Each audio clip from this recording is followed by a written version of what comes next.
fizeram e fazem a diferença na vida de todos aqueles que leem. Hoje pela manhã, nós ministramos sobre o tema recursos certos para os tempos de incerteza. E para esse tema, eu fiquei muito feliz e eu celebrei a Deus pela vida da Pietra. A Pietra não está aí não, né, gente? Está não, né, Paula? Pietra e a Débora. E terminou o culto, elas falaram assim para mim: pastor, o que o senhor acabou de ministrar está neste livro aqui. E aí eu falava: uau, eu vou ministrar a segunda parte à noite, e eu estava precisando de um complemento, estava precisando de alguns detalhes. Elas conseguiram conectar a mensagem com o livro, e eu peguei o livro hoje de manhã, para você ter uma noção, domingo, é dia muito corrido para pastor. A gente tem deslocamento, a gente tem almoço, a gente tem um culto da manhã. Só hoje eu li quase 40 páginas desse livreto aqui. Então, o nome do livro é Uma Vida Cheia do Espírito, de Charles Finney, que foi um dos grandes avivalistas do século XIX. Então, para esse tempo, nós precisamos olhar para o que os céus estão fazendo. Nós precisamos ter discernimento dos céus e não da terra. Porque se nós tivermos o discernimento errado, nós tomaremos, como disse a pastora aqui, decisões muito erradas. A gente precisa entender a voz dos céus e reproduzi-la aqui na terra. Abra comigo a sua Bíblia em Efésios capítulo 6, é o texto que nós vamos compartilhar. E eu quero te convidar a ler somente o versículo 13. Efésios 6 e verso 13. O tema é esse que aparece na tela: utilizando os recursos certos em tempos de incerteza. Mas a parte 2 dessa mensagem. A parte 1 foi pela manhã. Se você quiser acessar esse conteúdo, está disponível no nosso canal CB Nacões. Diz o texto de Efésios 6 e verso 13. Portanto, tomai toda a armadura de Deus, para que possais resistir no dia mau, e havendo feito tudo, ficar firmes. Eu vou repetir. Portanto, tomai toda a armadura de Deus, para que possais resistir o dia mau, e havendo feito tudo, ficar firmes. Queridos, esse é um texto que convida a gente a mergulhar nos propósitos de Deus. E quando a gente fala sobre mergulhar nos propósitos, a gente precisa entender que esse texto foi escrito para a igreja de Éfeso. Uma igreja que foi fundada por Paulo ali por volta de Atos 18 até Atos 20, contra a história da visita de Paulo na cidade de Éfeso. E quando Paulo prega nessa cidade, muitas pessoas se convertem, o Espírito Santo foi derramado, há um movimento de Deus confirmando a palavra apostólica com muitos sinais, muita libertação, muitas operações de maravilhas. E Paulo prepara um time apostólico para dar sequência na igreja naquela cidade. E Paulo vai fazer um discurso de despedida para esses líderes em Atos capítulo 20. Então, do capítulo 18 a 20 de Atos, nós vamos encontrar a visita de Paulo na cidade de Éfeso. Passam-se 2 anos, Paulo vai embora de Éfeso. E mais ou menos 2 anos depois, ele escreve uma carta para esta igreja. Esta carta que nós estamos lendo. E nessa carta, Paulo deixa muito claro como tema principal que ele queria conversar e compartilhar com aqueles irmãos era a importância da unidade cristã. Diga comigo, unidade cristã. Ou seja, o que motiva Paulo a escrever essa carta é enfatizar o tema da unidade. E por quê? Porque essa igreja de Éfeso era uma igreja de muitos recém-convertidos.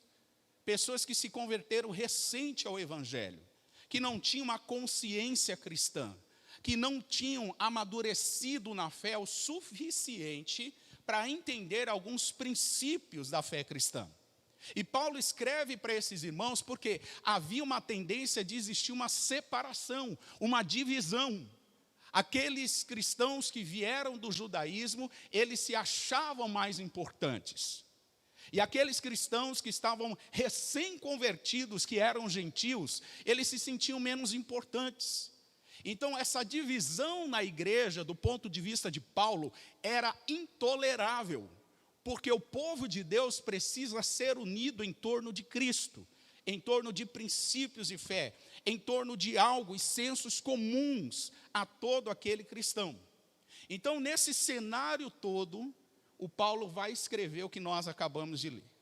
O versículo 13 vai mostrar que Paulo afirma categoricamente que a igreja de Jesus está numa batalha, que nós estamos numa guerra, que o mundo, como eu disse de manhã, não é um parquinho de diversão. O mundo é um campo de batalha. E Paulo faz questão de deixar isso muito claro, muito nítido. Então, nesses tempos de incerteza que nós vivemos no mundo como igreja de Jesus, a gente precisa entender quais são os recursos que a gente deve acessar. Quais são os recursos que nós devemos utilizar? Quais são os recursos certos para um tempo de incertezas? E eu quero lhe dar aqui pelo menos 7 recursos dessa noite. O primeiro deles é a verdade. Diga comigo, a verdade.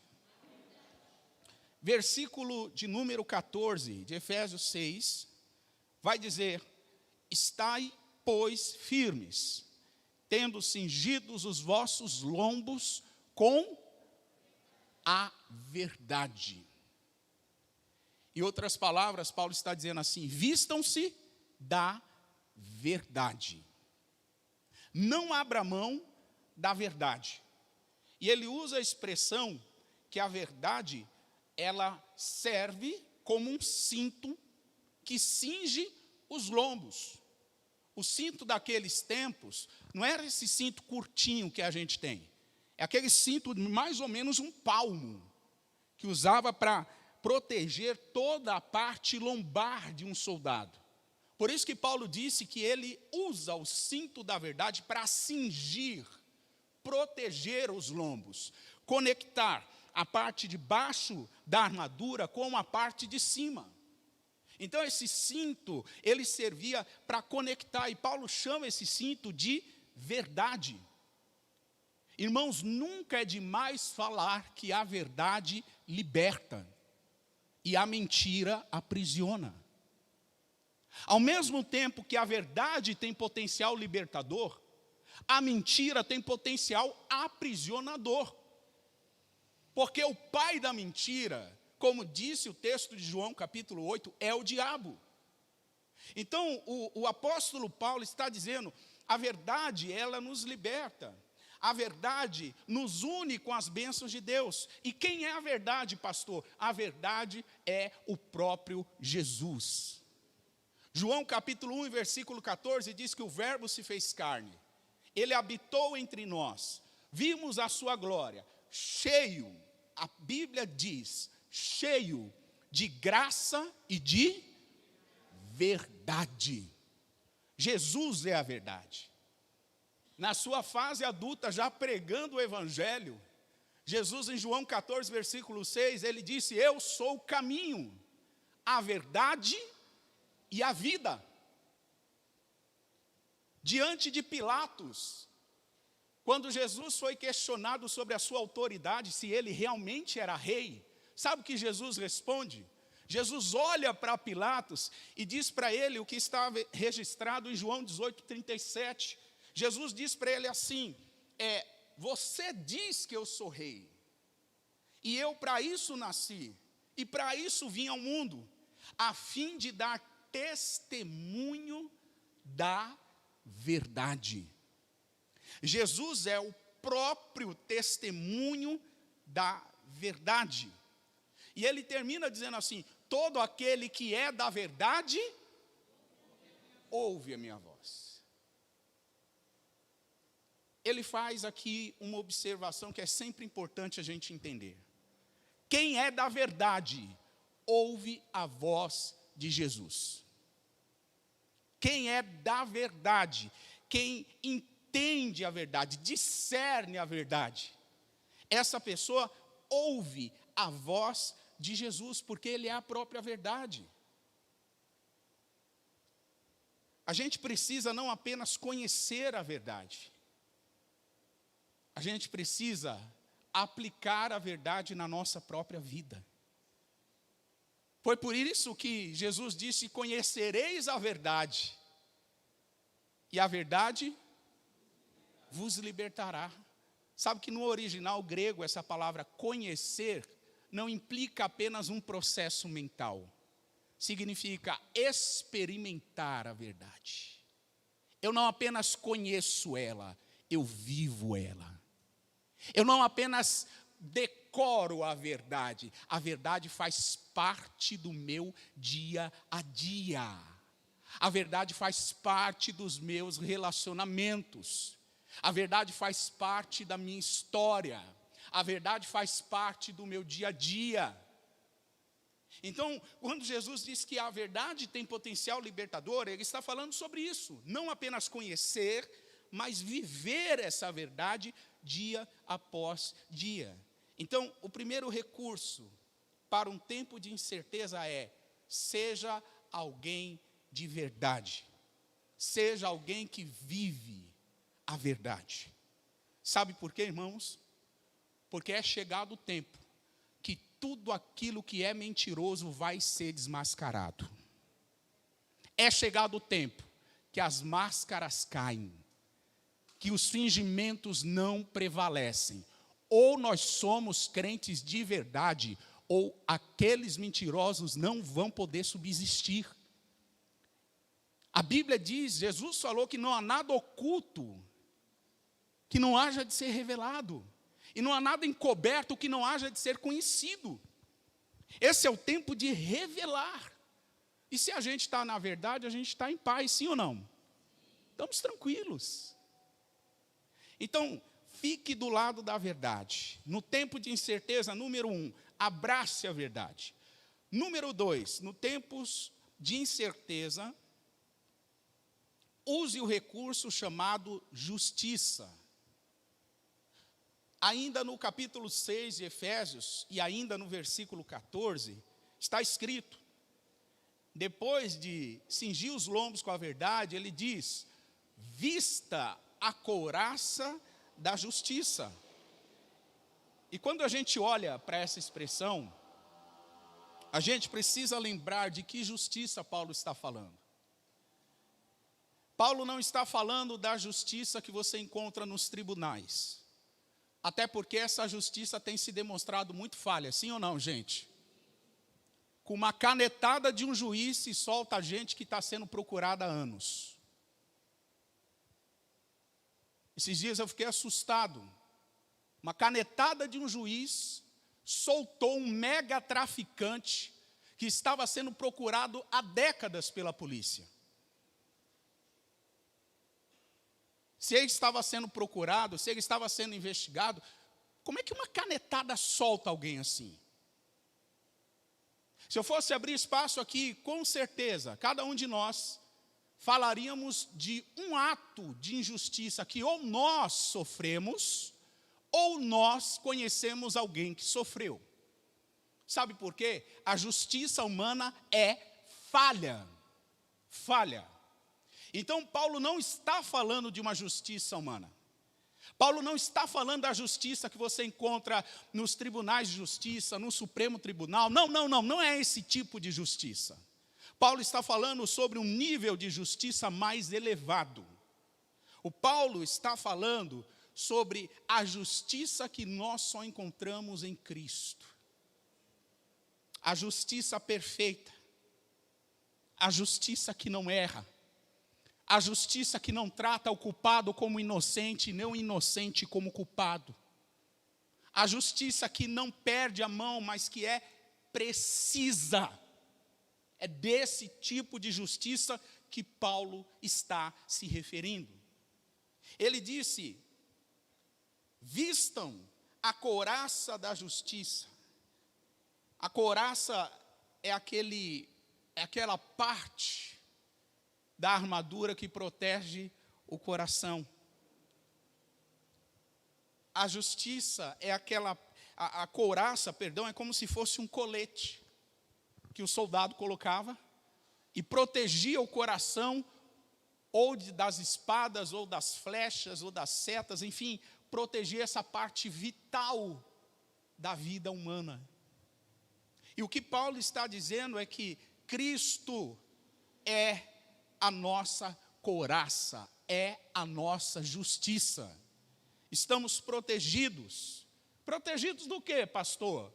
Protegidos do perigo e dos danos que o pecado causa na vida humana. Quando a gente se veste da justiça de Cristo, eu digo para o pecado que ele não tem poder sobre mim. Quando eu me visto da justiça de Cristo, eu digo que o meu pecado já foi perdoado por Jesus na cruz. Quando eu me visto da justiça de Cristo, o peso de condenação e de culpa não fica na minha mente, ele é removido, porque Cristo levou sobre si toda a maldição no madeiro. Ele se fez maldito para que hoje eu seja abençoado. Então, 1 João capítulo 1, eu gostaria de mostrar o quanto que essa realidade da justiça de Cristo é importante na nossa vida. 1 João capítulo 1, e verso 8 e 9. Diz a palavra: se dissermos que não temos pecado, enganamo-nos a nós mesmos. 1 João capítulo 1, e versículo 8, por favor. Se dissermos que não temos pecados, enganamos a nós mesmos, e não há verdade em nós. Olha isso. Alguém que se recusa a aceitar o fato que é um pecador, essa pessoa já está mentindo. O apóstolo João diz: essa pessoa ela está faltando com a verdade, porque todos nós somos pecadores.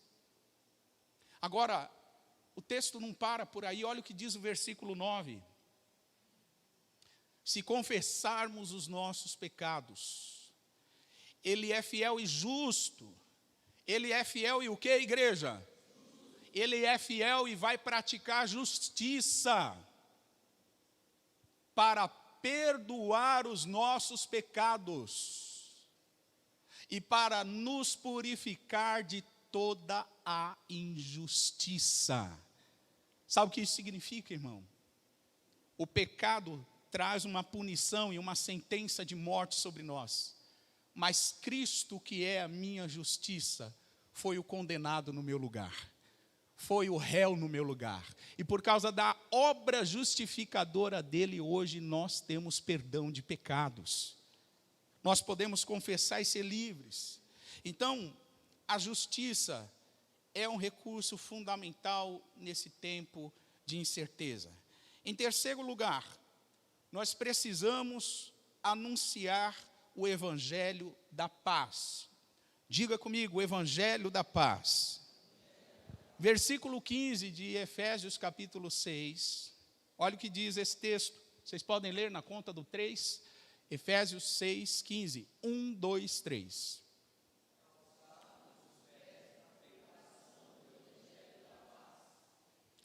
Calçados os pés na preparação, no anúncio da mensagem do evangelho da paz. Desculpa se o que eu vou te falar aqui vai confrontar com o que você pensa, mas nós não somos anunciadores de ideologias políticas. Jesus não perdoou os meus pecados para eu ser uma marionete de ideologias políticas. Jesus perdoou os meus pecados para que eu calce os pés na preparação e no anúncio da mensagem de boas novas do evangelho. Para isso foi que ele me salvou. Para isso foi que ele me libertou. Para isso que foi que ele me curou. Então, o anúncio que nós devemos fazer, irmãos, é o anúncio do evangelho da paz. O evangelho da paz. Deixe que Deus guie o seu caminho. Deixe que os calçados da pregação do evangelho protejam seus pés. Deixe que a palavra de Deus, que é lâmpada para os nossos pés e luz para os nossos caminhos, ilumine onde você anda. Porque esse é um tempo, irmãos, que muitas pessoas estão se distraindo com relação à polêmica, à discussão política. Tem muitas pessoas que estão perdendo o seu tempo, desperdiçando o seu tempo, e poderiam ser anunciadores do evangelho da paz.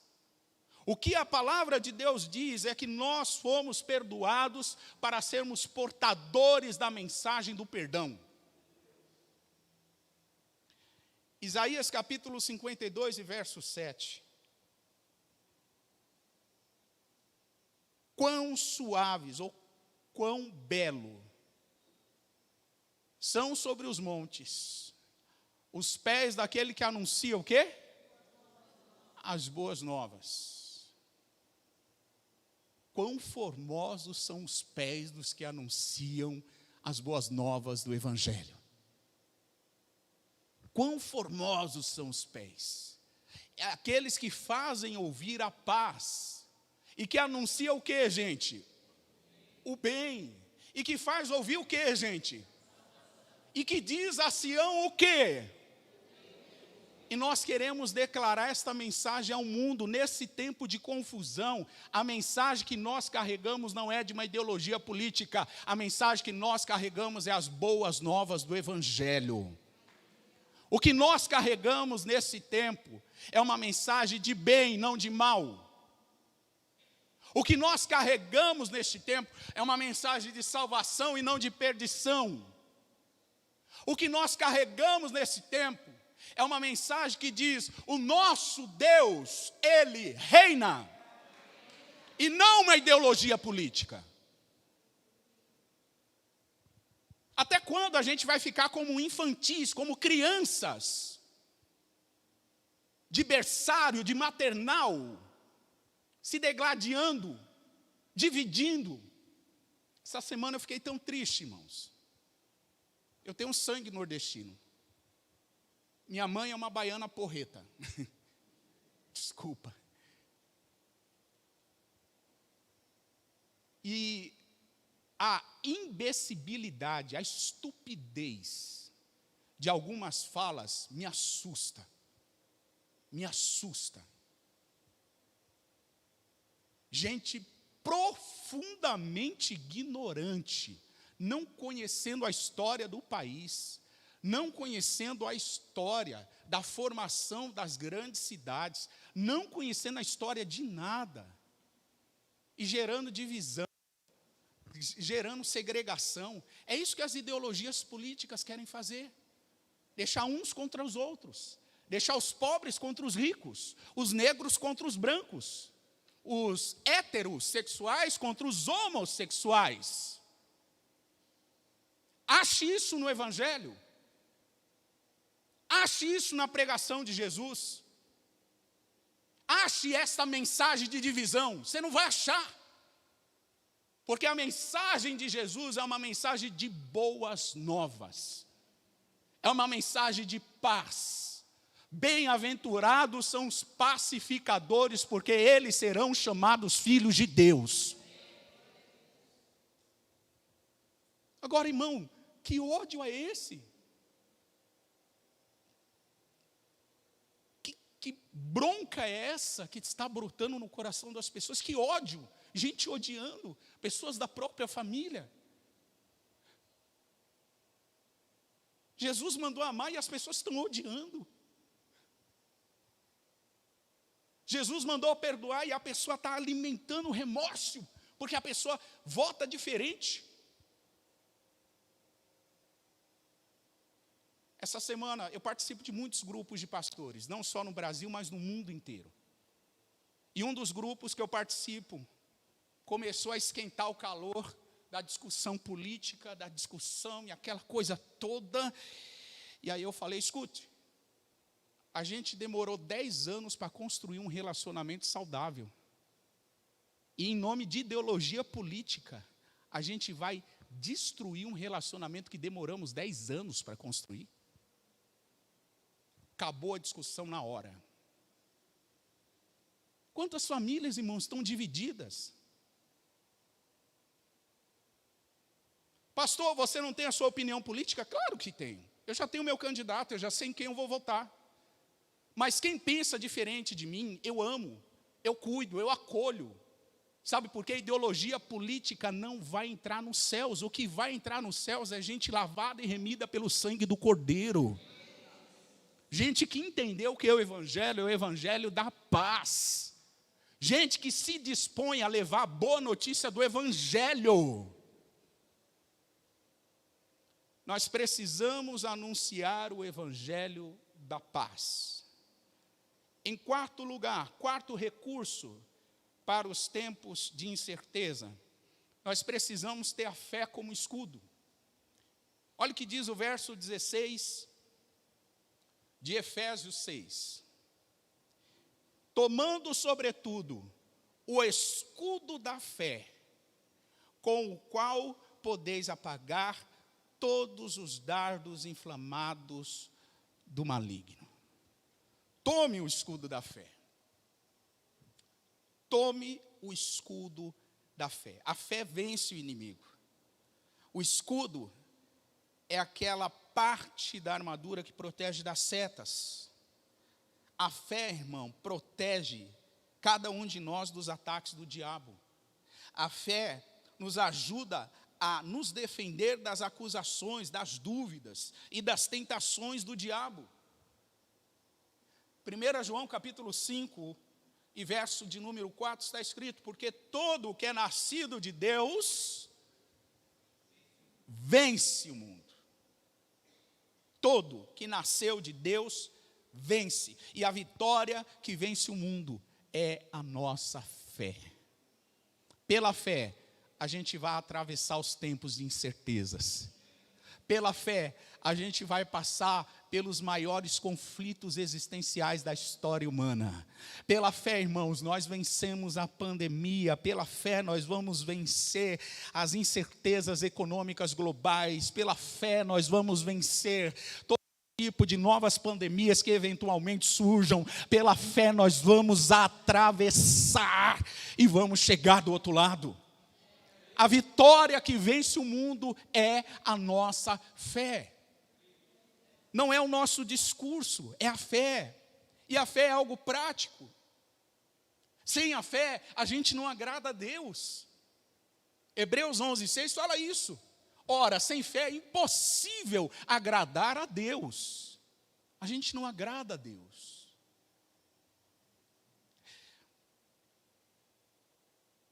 Em quinto lugar, o quinto recurso para tempos de incerteza é a certeza da salvação.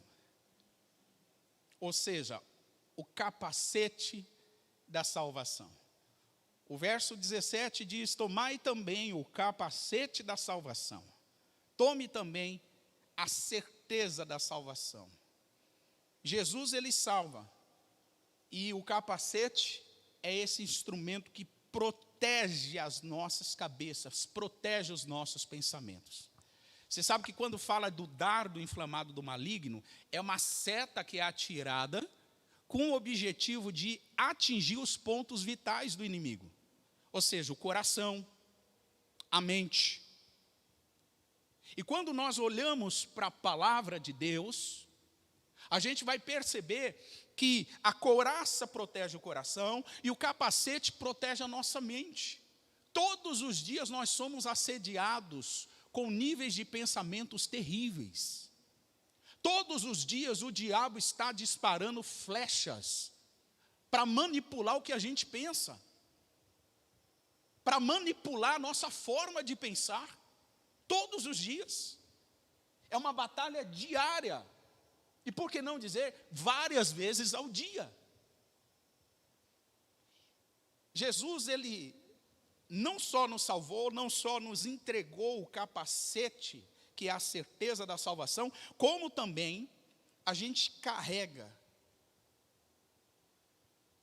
a condição de escolhermos o que a gente pensa.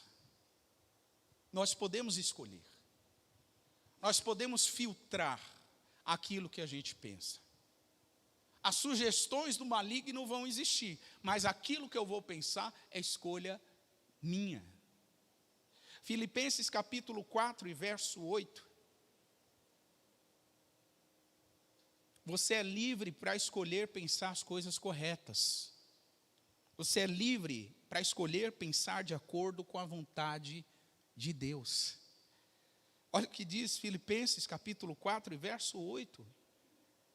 Quanto mais, irmãos, tudo que é verdadeiro, tudo que é honesto, tudo que é justo, tudo que é puro, tudo que é amável, tudo que é de boa fama, se há alguma virtude, se há algum louvor,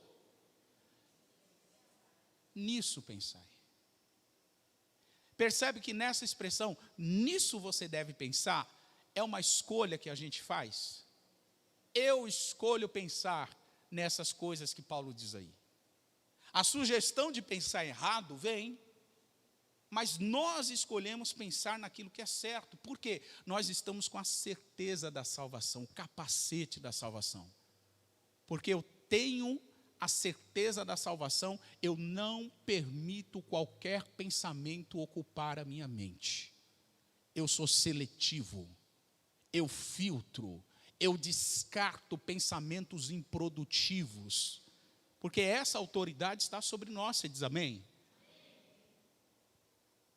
Sexto recurso, Paulo fala sobre a espada do Espírito, no verso 17, e ele diz: tomai também o capacete da salvação, e a espada do Espírito, que é a palavra de Deus. A palavra de Deus é a espada do Espírito. Fere o inimigo. Não há nada mais mortal para o diabo do que a palavra de Deus manuseada da maneira correta. Não há nada mais ameaçador para o inferno do que a palavra de Deus sendo manuseada do jeito certo, na hora certa.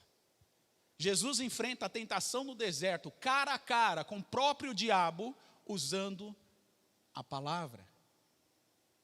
O Paulo enfrentou tentações terríveis, usando a palavra.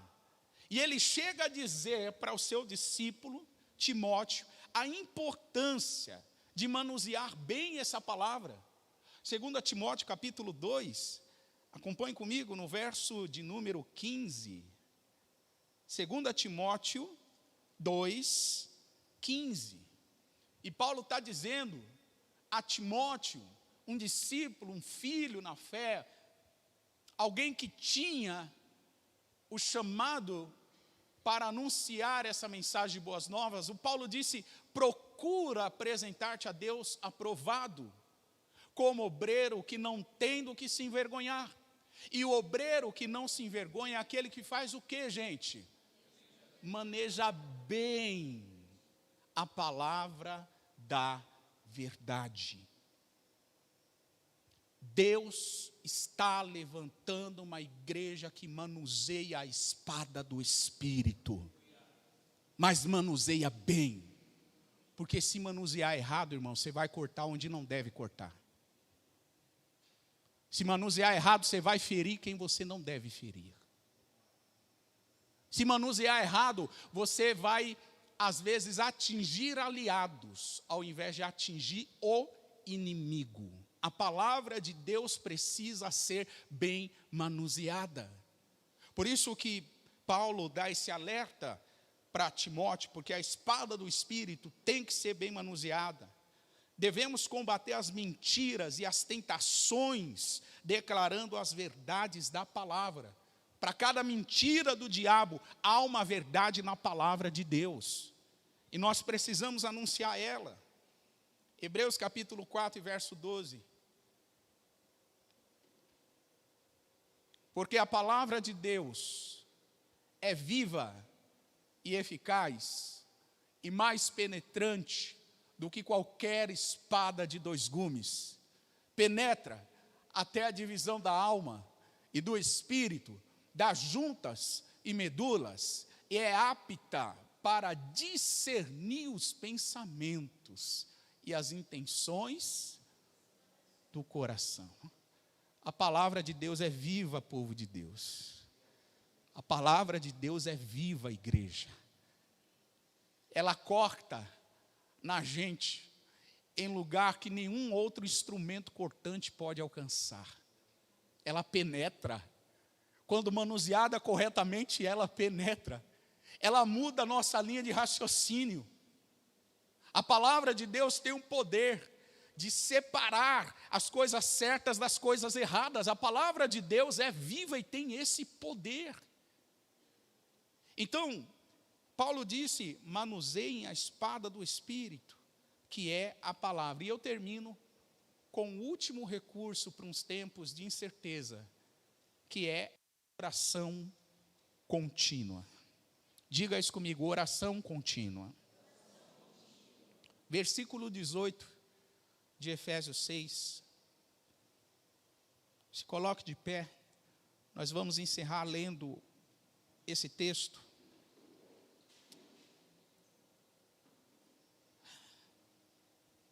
O Paulo disse assim, orando em todo tempo, com toda oração e súplica no Espírito, e vigiando nisso, com toda perseverança e súplica por todos os santos.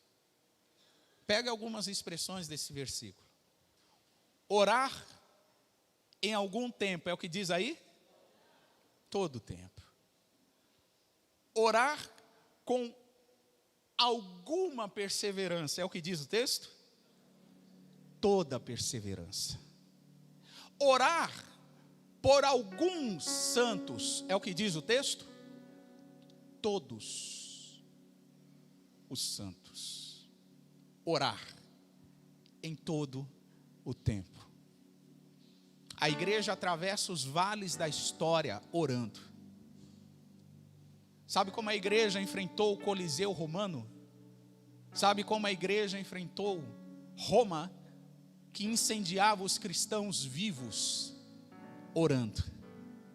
Sabe como a igreja enfrentou os leões do Coliseu? Orando. Sabe como a igreja enfrentou momentos trágicos de perseguição na história? Orando em todo o tempo. Irmãos, este momento não vai ser diferente. Nós vamos atravessar orando, buscando a face do Senhor, se arrependendo dos nossos maus caminhos, se arrependendo dos nossos pecados, e Deus vai ouvir dos céus. Deus vai perdoar os nossos pecados, Deus vai sarar a nossa terra, Deus vai sarar o nosso povo, irmão. As palavras proféticas sobre a nação brasileira, todas vão se cumprir.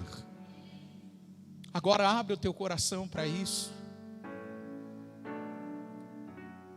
Se você me pedisse algum conselho hoje, eu com muito temor e tremor, eu falaria, não desperdice o seu tempo nesses próximos 21 dias. Não desperdice o seu tempo com aquilo que não vai produzir o resultado que realmente corresponde aos planos e propósitos de Deus para a nação. Não perde o seu tempo, não se distrai. Foca, ouça a voz do Espírito. Pai, em nome de Jesus, nós queremos te agradecer por essa noite. Queremos te agradecer porque o Senhor é bom e a sua bondade dura para sempre. Obrigado pela sua palavra. Obrigado por essa fonte de alimento que é viva, eficaz, penetrante. Obrigado, Senhor, porque o Senhor nunca deixou nós com fome. O Senhor sempre nos deu pão. Obrigado, Jesus, porque esse é um tempo muito especial da igreja sobre a terra, sobre a nação brasileira. Pai, ao mesmo tempo que nós vivemos esta guerra ideológica aqui no Brasil, nós vivemos tantos cenários de incertezas no mundo, Senhor. Há rumores na Rússia de que eles vão usar armas nucleares para atacar os ucranianos. Há rumores econômicos em tantas outras nações do mundo. Esse mundo, Pai, está vivendo um cenário de incertezas, e tudo que nós queremos, Senhor, é tirar os nossos olhos e os nossos ouvidos do mundo e colocar os nossos olhos e ouvidos em Ti, Senhor.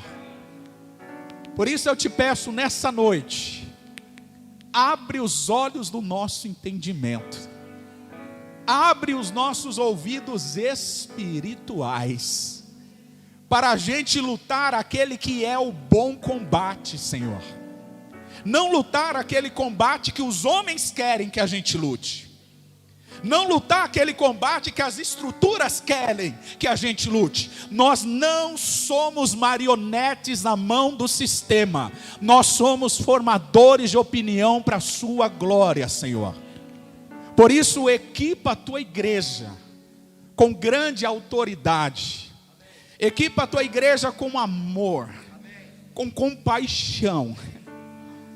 Equipa a tua igreja com respeito, com admiração.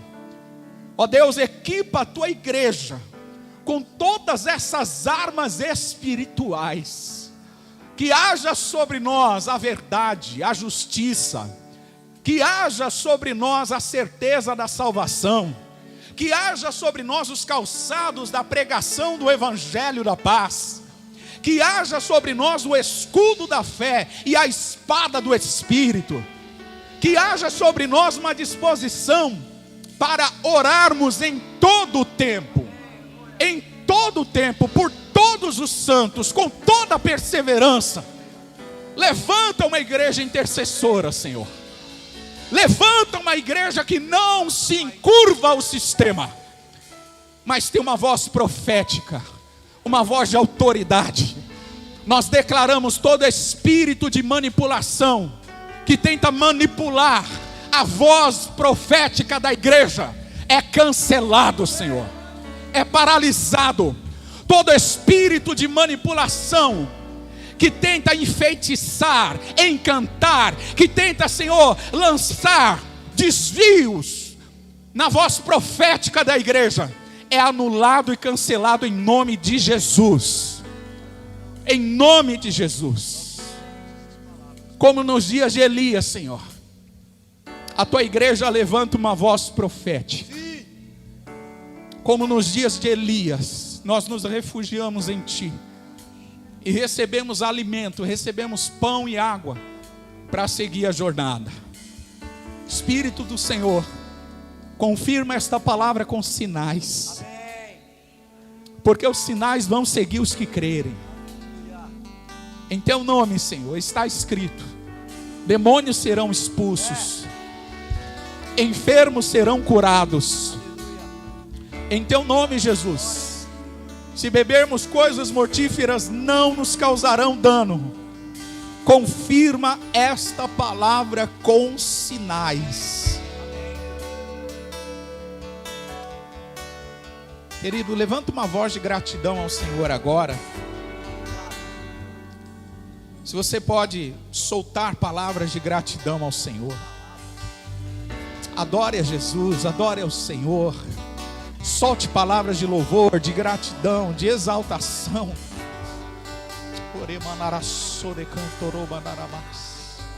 Te adoramos, ó Rei. Tu és o Rei dos Reis. Tu és o nosso Senhor Jesus.